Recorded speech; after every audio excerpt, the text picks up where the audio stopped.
হজ করছে 3 বার, কিন্তু বোন তার হক আটকায় রাখছে, বোনের হক দেয় না। এমন নামাজি হাজি ভাই আছে না নাই? বোনের হক দেয় না।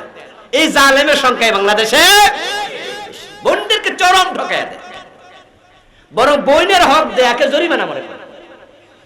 আজিব তো আজিব। আচ্ছা, আপনি আপনার বাবার সম্পত্তি পাইছেন কি হিসাবে? ঔরসজাত সন্তান হিসাবে। তা আপনি পুরুষ হিসাবে পাইছেন তো আপনার বোনের চেয়ে বেশি।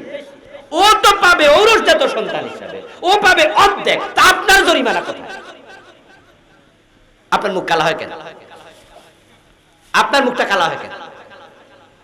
বোন তো আপনার সম্পদ নিতে আসেনি, ঠিক না? ঠিক না?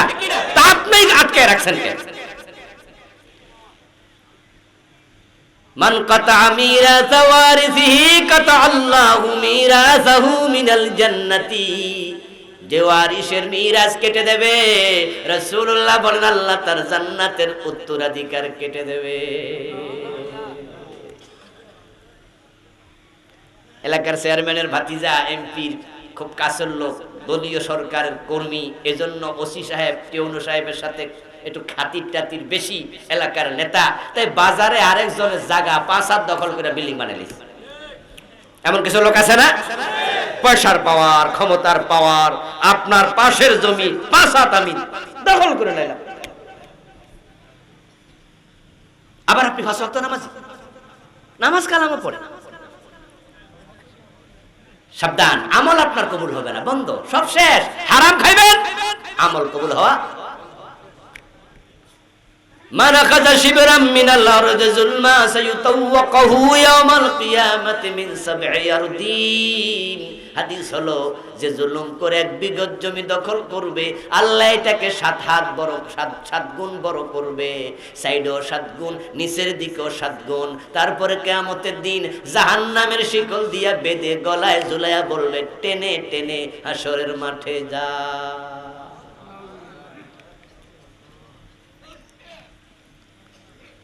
সাবধান। ثوبا ب10 دراهم فيه درهم حرام لم يقبل الله له صلاته ما دام عليه। 9 দিরহাম হালাল, 1 দিরহাম হারাম, টাকা মোট 10 দিরহাম। কাপড় কিনেছেন একটা, প্রিয় নবী বলছে এই হারাম মিশ্রিত কাপড় পরে কোটি রাকাত পড়ো, 1 রাকাত কবুল আর।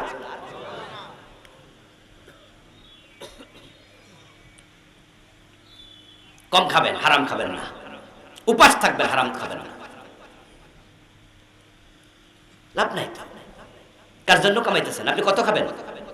আরে কত খাবেন? আপনি কয় বিঘা জমি নিয়ে কবরে যাবেন? 3.5 হাত। এমন জায়গা মৃত্যু হতে পারে, লাশটাও কবর দেওয়ার মাটি পাবেন না।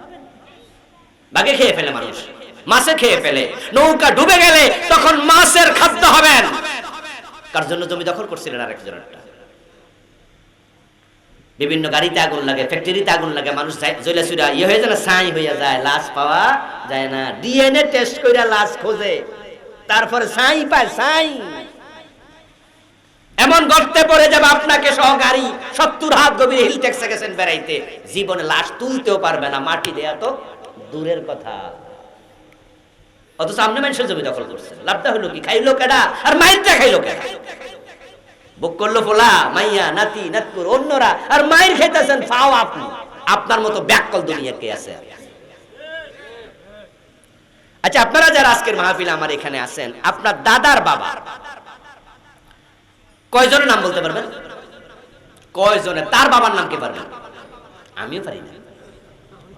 অথচ দলিল খুঁজলে আপনি দেখবেন যে যেই বাড়িতে বসবাস করছেন হয়তো এটা আপনার দাদার বাবাই কিনছিল। কথা কিন্তু খেয়াল করেন, জমিটা আপনার বাবা কিনে নাই, কিনছে আপনার বাবার বাবার বাবা, মানে আপনার দাদার বাবা। যেই লোকের বাড়িতে আপনি থাকছেন এই লোকের নামটাই জানেন না, আর দোয়া তো বহু দূরের কথা, আর দোয়া তো দাদা পর্যন্ত শেষ হয়ে যায়, ঠিক না? আমরা দোয়া করি, আল্লাহ আমার মা বাবারে মাফ করো, আমার দাদা দাদি নানা নানি চাচা চাচি, দেখছেন এরপরে কিন্তু আর গেছেন না। দাদা দাদি যাই কিন্তু আরেকদিকে গেছেন না। তাহলে কার বাড়িতে থাকলেন এর নামও জানেন না, দোয়াও করলেন না। এমনও তো হতে পারে ওই বেডা আরেকজনের উপর জুলুম করে বাড়ি বানাইছিল, এখন থাকলো কেডা আর কবরে মাইটটা খায় কেডা?